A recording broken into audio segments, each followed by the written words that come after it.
Hello students, I am Niyati Kotecha welcoming you all to the class of Business Environment.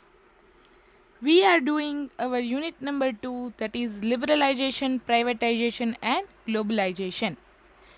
In last lecture we have completed the entire concept of privatization, and today in part number 5 we are going to start concept of globalization. Okay?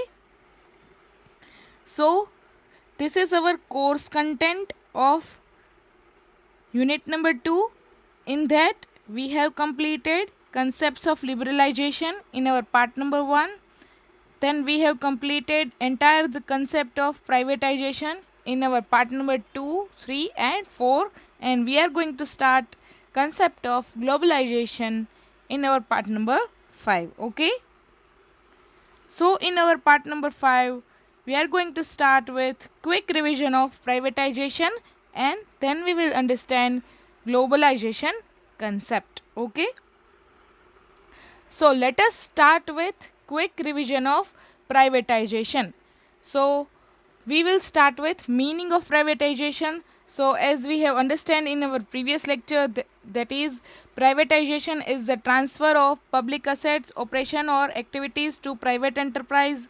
Privatization is the process of transferring ownership of business, enterprise and agency, public service or public property from public sector to private sector.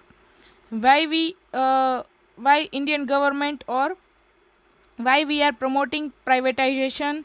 To reduce government involvement in commercially viable activities, then to increase efficiency in the delivery of programs and services, and to provide efficiency in marketplace which transfers lower price and greater choice for customers. Then we have understand measure of privatization. There are three measures of privatization. First one is ownership measures, second one is organizational measures, and third one is operational measures. So what ownership measures says that government is transferring ownership of public enterprises to private enterprises. How they are transferring ownership? Through denationalization process, that is government is disinvesting their stake in public sector enterprises, and they are providing stake to private companies. Then the second one is through joint venture. Third one is by liquidation of the company, that means a sale of business enterprise to private entity. And fourth one is by management buyout. Then the second one is organizational measures. Organizational measures means change in organizational structure of the public sector unit. How does it change? Is by three ways. First one is holding company structure. In that, government is holding majority stake, but it provides autonomy to private sector enterprise to take major decisions. Then the second one is by leasing of companies. That means government or public sector units provides private sector enterprise business on lease. That means on lease basis government provides their business to private enterprise, so that private enterprises run this public sector units, and then government and private sector enterprises are sharing profits. Then the last one is through restructuring of organization by financial restructuring or technological restructuring. Then the third one is operational measures, change in operational activities. Private enterprises are given autonomy to take day-to-day operational decisions, so that government is relieved from taking these decisions and focus more on other nations issues. Okay? Then we have understand need for privatization in India. Why we need for privatization. First one is insufficient public enterprises.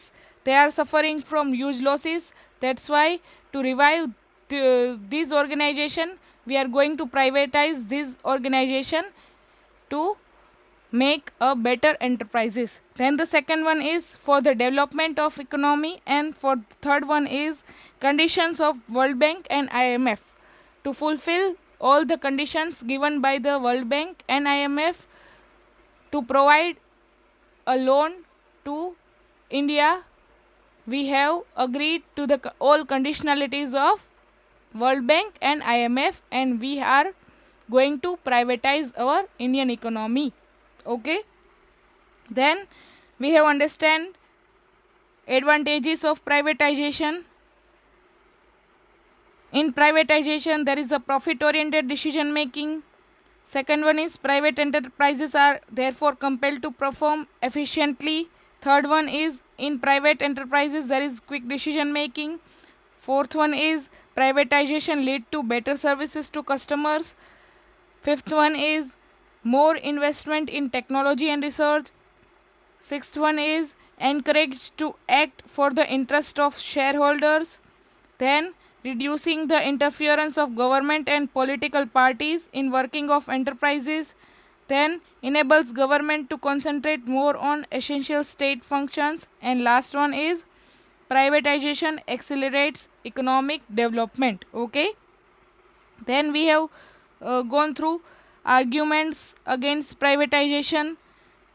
What are those arguments? First one is private enterprise ignores social welfare and national importance. Then the second one is creation of private monopolies and concentration of economic power. Then third one is foregoing future flows of income for the government. Then next one is result in the acquisition of national companies by foreign companies. Then there is no guarantee of success of private enterprises also. Then in many underdeveloped and developing countries, the capital market is unorganized and undeveloped. And last one is public sector enterprises are handed over to the favored individuals and groups. Then we have gone through, then we in our last lecture we have gone through various methods of privatization through which government is disinvesting their stake from the public sector units. So what are those methods? First one is initial public offering. The second one is in initial public offering, shares are issued for the general public and ownership is transferred from government to general public. તમારા અને મારા જેવા નાના નાના share holders આવી કોઈ એન્ટરપ્રાઇઝીસમાં shares લઈને invest કરશે અને ultimately ownership is transferred from government to in private hands.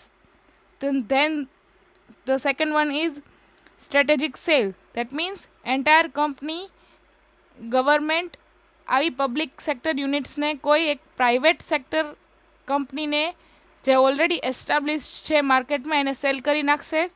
Than the third one is sell to foreigners. કોઈ ફોરેન પાર્ટીને કે કોઈ ફોરેન પ્રાઇવેટ કંપનીને ગવર્મેન્ટ પોતાની પબ્લિક સેક્ટર યુનિટ્સ સેલ કરી નાખશે. Then the fourth one is equal access to voucher programs. Government sometimes is issuing vouchers to sell their company. જે કોઈ વાઉચર હાઈએસ્ટ બીડથી લે એને ગવર્મેન્ટ આવી કંપનીને સેલ કરી નાખે. Then management employ buyouts. કોઈ પણ પબ્લિક સેક્ટર યુનિટનું જે કાંઈ મેનેજમેન્ટ હોય કે જે કાંઈ એના એમ્પ્લોય હોય એ જ કંપની પોતાની એ જ કંપની આખી પરચેઝ કરી લે. ગવર્મેન્ટ આવી પબ્લિક સેક્ટર યુનિટ્સના એમ્પ્લોઈઝ કે મેનેજમેન્ટને જ આ કંપની સેલ કરી નાખે. That is management employ buyouts. Okay, then we have gone through the various effects of privatization in our Indian economy. Government have realized less than actual realization price. Then the second one is classification of strategic sector and non-strategic sector was not clear. Then the third one is private sector is eager to take over only profit making public enterprises and leaving weak and sick public enterprises to the government. Fourth one is, so there are also public sector enterprises are also efficient, more professional and expanded internationally. Then fifth one is, state monopolies are turned into private monopolies sometimes. Then the sixth one is, the government was not have a clear policy on the methodology of disinvestment, because entire disinvestment and entire privatization was done in unplanned and hasty manner. Then the seventh one is, since the beginning the problem of valuation of public enterprises selected for privatization lies remained unsolved so far. So there was a problem of valuation of entire company. Okay, so this is the entire concept of privatization. In that we have completed meaning, measures, need for privatization, then advantages, arguments against privatization, then methods of privatization, and finally effects of privatization. These all concepts are very much important from the point of view of exam. Okay, then we are going to start our today's topic, that is on globalization. So what is globalization? Here is the simplest meaning of the globalization is, globalization means opening up our nation's boundaries for cross-border trade of goods and services.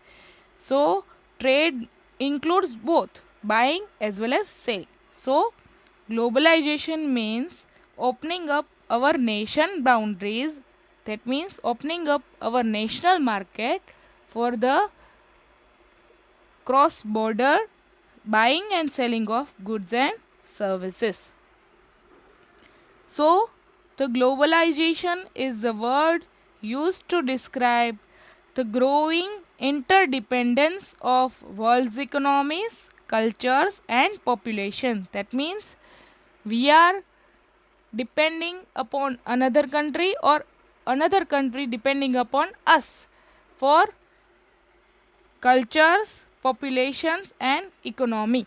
Okay, so growing interdependence, we are opening up our nation markets and we are depending upon another countries for goods and services, for purchasing goods and services, and another country is also depending upon us too for buying and selling of goods and services. Then wrote, so all world economies, culture and population brought about by cross-border trade, that means we are trading our goods and services, technology and flows of investment, people and information.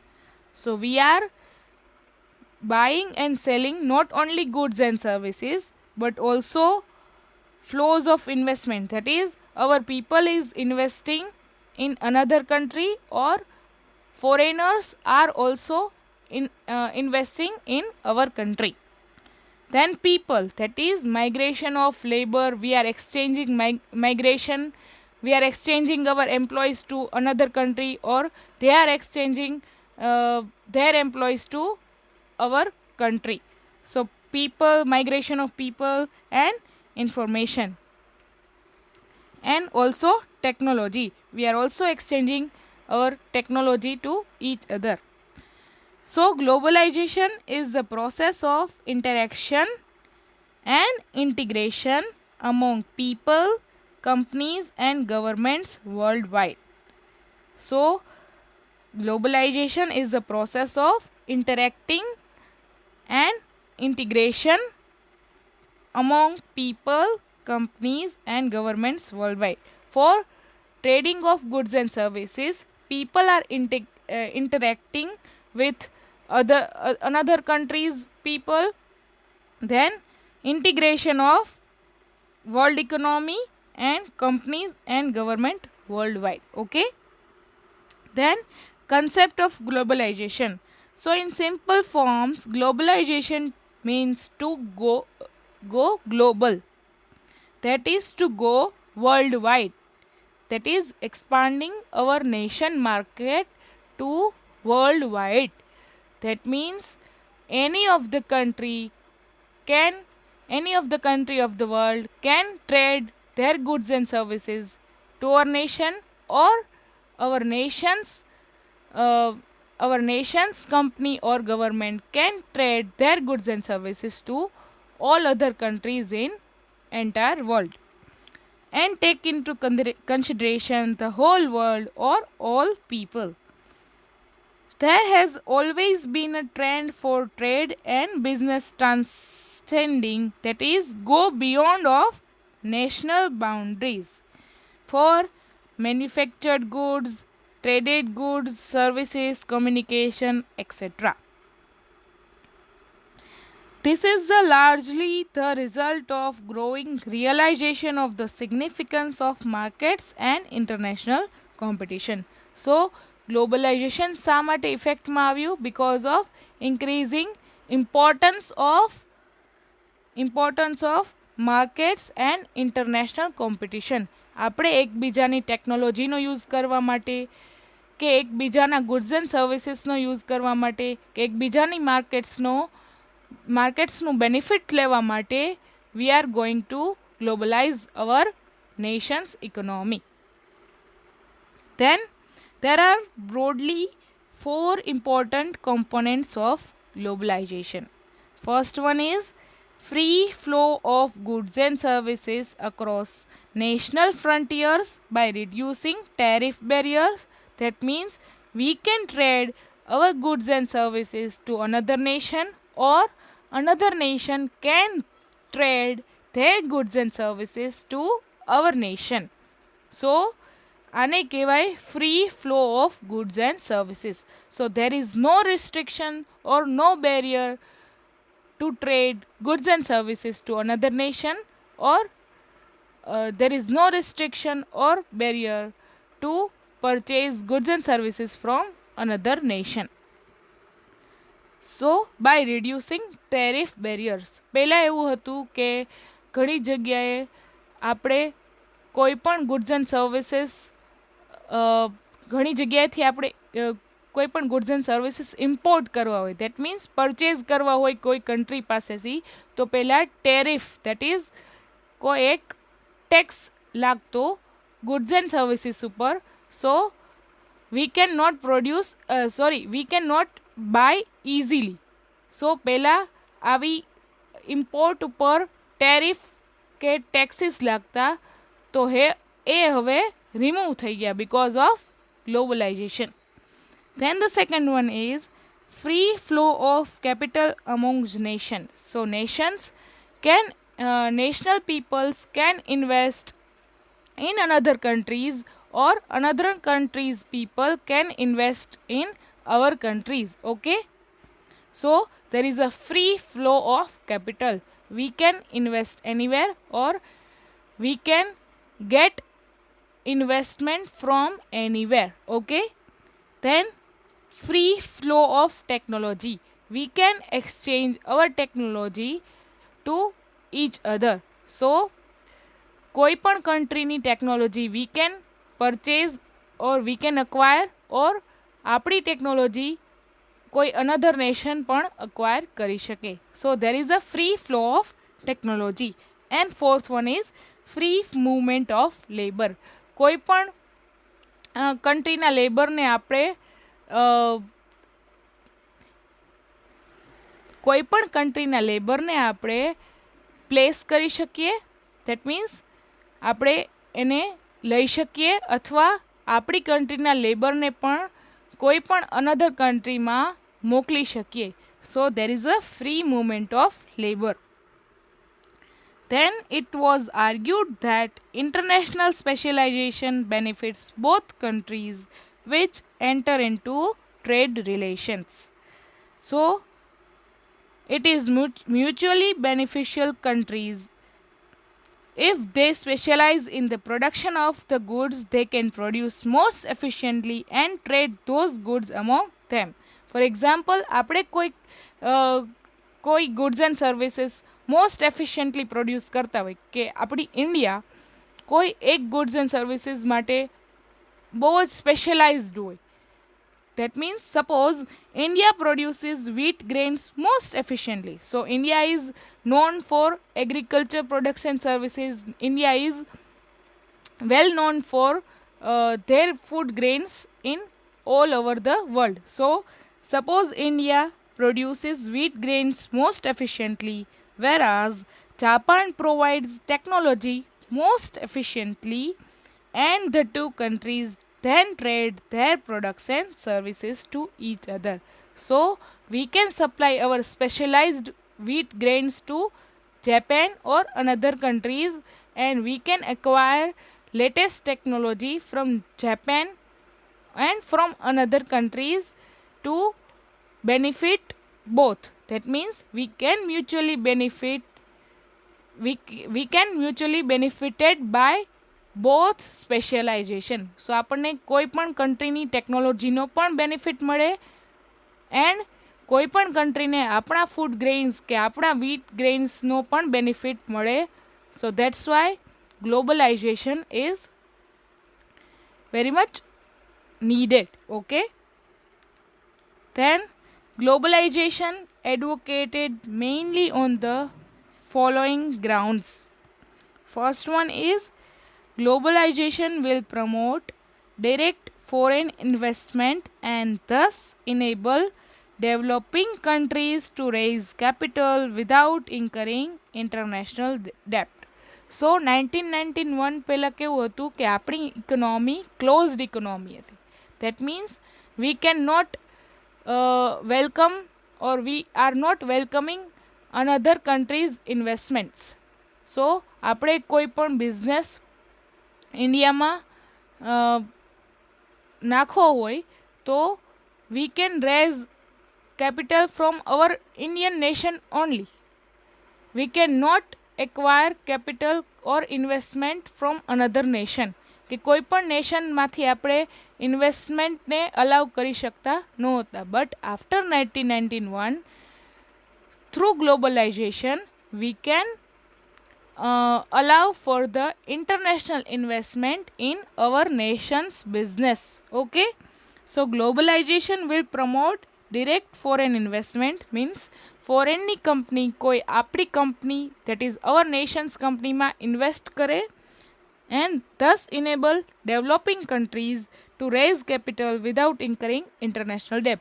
So આપણે કોઈ international company પાસેથી કે કોઈ જગ્યાએથી loan લેવાની requirement નથી, because now we are open economy so that another countries companies can invest in our country's companies. Okay, then second one is enables developing countries to make use of technology developed in another nations. So કોઈ પણ country પાસે advanced technology છે, so we can benefit of their advanced technology also. So now after globalization we can use another country's technologies. Okay, so અત્યારે આપણે જે કંઈ technologies use કરીએ છીએ તે મોસ્ટ ઓફ અનધર કન્ટ્રીની ડેવલપ કરેલી છે. For example India acquiring bullet trains from Japan. So bullet ટ્રેનની જે કાંઈ ટેકનોલોજી છે તે મોસ્ટલી જાપાનીઝ છે. So we can use each other's technology. Okay, then third one is it widens the markets of developing countries to developed nations by advanced countries. So હવે developing countries પણ તેનું market વાઇડન કરી શકે છે, that means વધારી શકે છે in global market. So they can expand their business not only to their nation only. That means not only limited to their nation, but કોઈ પણ country after globalization they can expand their market globally. So પહેલાં એવું હતું કે આપણી નેશનના જે કાંઈ businesses હતા they are limited to our nation only. But after globalization our national companies can expand their business in various developed countries also. And on the other hand, enables them to import quality goods at relatively lower price. મેં પહેલાં જેમ કીધું એમ કે પહેલાં કોઈ પણ goods and services import કોઈ another નેશનમાંથી import કરવામાં ટેક્સ લાગતો હતું, વેરિયસ ડ્યુટીઝ લાગતી હતી એન્ડ ટેરિફ્સ લાગતું હતું. એ હવે આફ્ટર 1991 ગવર્મેન્ટે આફ્ટર ગ્લોબલાઇઝેશન ગવર્મેન્ટે એ રિમૂવ કરી નાખ્યું, સો that we can import quality goods at relatively lower price now. Okay, then the fourth one is globalization introduces faster diffusion, that means spreading of knowledge between countries, and thus enables developing countries to raise their level of production and productivity. So there is a spreading of diffusion, there is a spreading of knowledge કે આપણે ઘણા બધા knowledgeable managers ત્યાં પણ મોકલી શકીએ અને ત્યાંનું કાંઈ બી નોલેજ કે નોલેજેબલ મેનેજર્સ અહીંયા પણ આપણે અક્વાયર કરી શકીએ. And for using of them we can increase our production, and productivity both by using latest technology, latest knowledge and all. Okay, then the fifth one is it reduces tariffs and other barriers to international trade, and thus enlarges the share of foreign trade as a percentage of gross domestic product.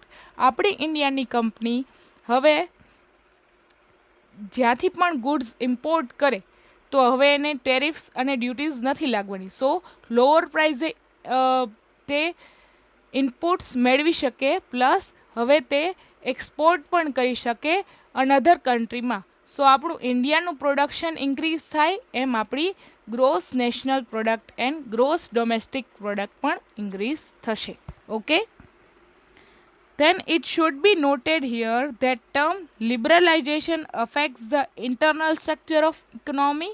That means liberalization જે કંઈ છે, liberalization થયું એ internal તે affect કરે છે internal structure of our Indian economy. That means જે ઇન્ડિયામાં કંઈ લાઇસન્સિંગની જરૂર હતી કે ઇન્ડિયામાં જે કંઈ પરમિશનની જરૂર હતી to expand the business, એને કહેવાય liberalization. And while globalization refers to external sector, that means beyond the nation, beyond our Indian economy, external sector like foreign trade, foreign investment, foreign technology, currency convertibility, etc.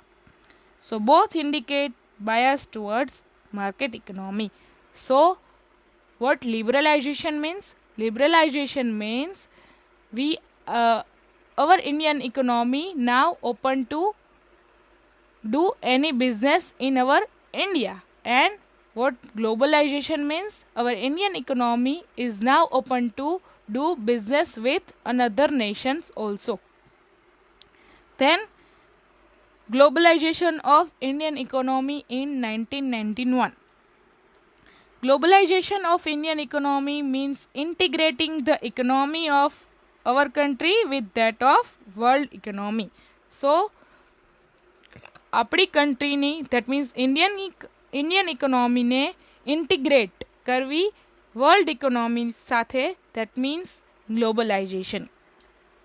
So first one is opening up the economy to direct foreign investment by offering facilities to foreign companies to invest in the different sector of economy. So after 1991, in our India, we have allowed another nation to invest in our businesses, to invest in our country's companies. So we are allowing another foreign investors to invest in Indian companies. Okay, then the second one is removing constraints and obstacles to entry of multinational companies in India. So before 1991 પહેલાં એવું હતું કે we are not allowing any other multinational company to run in India, to establish their business in India. But after 1991, after globalization, we are allowing multinational companies to do their business in India also. So જે કાંઈ કન્સ્ટન્ટ્સ હતા, જે કાંઈ permissions કે જે કાંઈ લો, various lose હતા, તે રિમૂવ કરી નાખવામાં આવ્યા. And now another multinational companies like Coca-Cola and Apple, they can now establish their business in India. Then the third one is allowing Indian companies to enter into foreign collaboration. So similar way, our Indian company ne પણ allow કર્યું કે they can expand their business internationally. Okay, કોઈ Indian company હોય, now they can establish their production facility in another nation also. Then the fourth one is carrying out massive import liberalization program by significantly bringing down the level of import duties. મેં જે પહેલાં કીધું એમ કે પહેલાં આપણે જે કાંઈ another નેશનમાંથી કાંઈ પણ ગુડ્સ એન્ડ સર્વિસીસ પરચેઝ કરવા હોય તો એના ઉપર ટેક્સીસ लागता, ડ્યુટીઝ लागती કે વેરિયસ ફીસ ભરવી પડતી to import such goods and services. Now after globalisation ગવર્મેન્ટે એ ડ્યુટીઝ અને એ કાંઈ ટેરિફ્સ હતા એને રિમૂવ કરી નાખ્યા, સો that we can import goods and services from another nation also. So we can purchase goods and services from another nations also. Then the fifth one is opting for the exchange rate adjustments for the promoting exports instead of the plethora of export incentives. That means we can now we can now export our goods and services to another nation. Plus exchange rate adjustments means our Indian rupee ma, our Indian je kai Indian rupee now convertible to any other nation's currency. So our Indian rupee is now depending upon our net exports and imports. જો આપણા exports જેમ વધારે કરીએ, આપણે foreign માર્કેટમાં જેમ export વધારે કરીએ, ધેટ મીન્સ આપણે ફોરેન માર્કેટમાં આપણા ગુડ્સ એન્ડ સર્વિસીસ સેલ વધારે કરીએ, એમ આપણી ઇન્કમ વધે. અને સામે જો આપણે ઇમ્પોર્ટ કરીએ, ઇમ્પોર્ટ મીન્સ જો આપણે પરચેઝ કરીએ એટલે આપણા એક્સપેન્ડિચર થાય. સો નાવ our exchange rate between Indian currency and another foreign currency is depending upon export and import. So એને કહેવાય exchange rate adjustments. Okay, in the post reforms period, that is since July 1991, Indian economy has begun to shade its insulation and is fast becoming global. This is borne out by a number of key indicators, of which some of the important ones are as follows. First one is, that means after July 1991 government કાંઈક થોડા steps લીધા to globalize our economy. So what are those steps? First one is, the exchange rate of rupee was adjusted twice in July 1991, which provided about 20% devaluation of Indian rupee in terms of major currencies. So after 1991, મેં કીધું એમ કે our nation's currency, that is our Indian currency, is depending upon net exports and imports. So after 1991 એ Indian કરન્સીનો rate decide કરવા માટે decide કર્યો એક Indian ગવર્મેન્ટે, so that we can now transfer goods and services based on that rate. Okay, so એ ત્યારે devaluate થયું 20% થી, because our Indian economy was closed. પહેલાં આપણી ઇન્ડિયન ઇકોનોમી કાંઈ એક્સપોર્ટ કે ઇમ્પોર્ટ કરતી નહોતી. દેટ્સ વાય ત્યાંની એ ટાઈમની વેલ્યુ પ્રમાણે આપણી કરન્સી 20% ડિવેલ્યુએટ થઈ two decide a rat at which we can now start export and import. Okay. Then the second one is in March 1994 the rupee was made fully convertible on all current account transactions. That means after 1994, that is after March 1994, now we can convert our Indian rupee or our Indian currency with another foreign currency for export and import. જો કંઈ આપણે export કરીએ તો ત્યાંની જે કંઈ currency that means જે કંઈ ફોરેન કરન્સી આપણા ઇન્ડિયામાં આવે so that we can convert with Indian રૂપી ઓર ફોર એક્ઝામ્પલ આપણે ઇમ્પોર્ટ કરીએ છીએ કોઈ ગુડ્સ એન્ડ સર્વિસીસ તો આપણે એને ઇન્ડિયન રૂપીમાંથી કન્વર્ટ કરીને ફોરેન કરન્સીમાં કન્વર્ટ કરીને આપણે એને પેમેન્ટ કરવું પડે. સો after 1994 now we can allow or we are allowing to convert our Indian currency into foreign currency for export and import transaction. Okay. Then the third one is under the agreement with the World Trade Organizations, India has made the following commitments. Means after 1991 our Indian economy allowed our nation's economy to do their business with another nation.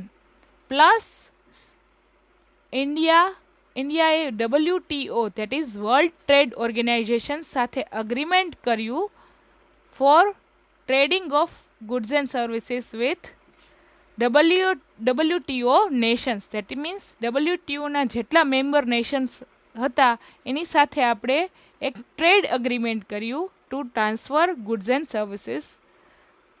Okay. Then so what are those commitment with WTO? That is under the trade related intellectual property rights, that is TRIPS. So various આપણે agreements કર્યા. First one is trade related intellectual property rights and Patents Act has been passed by the Parliament in January 1999.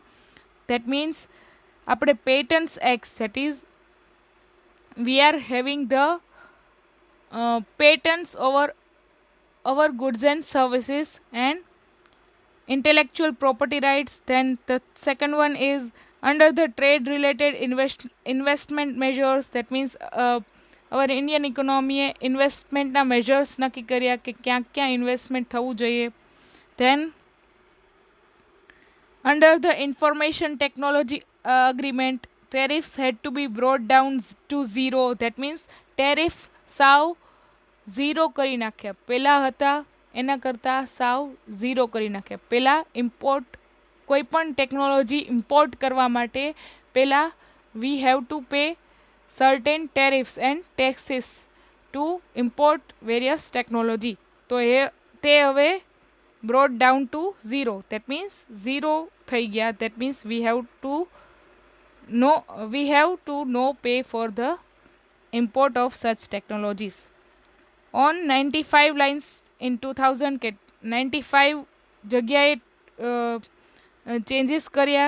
Then 4 tariffs were removed in 2003. Then 2 tariffs lines are in 2004. એવી રીતે થઈને 116 tariff lines ગવર્મેન્ટે remove કરી. Then India is also committed under the agreement on technical barriers and trades and sanitary and phytosanitary measures to establish and administer national standards and technical regulations. So હજી એક agreement થયું WTO સાથે two remove technical barriers. Then the next one is under the general agreement on trades in services, India has made commitment in 33 activities. That means 33 our nation's services now made available for another nations also.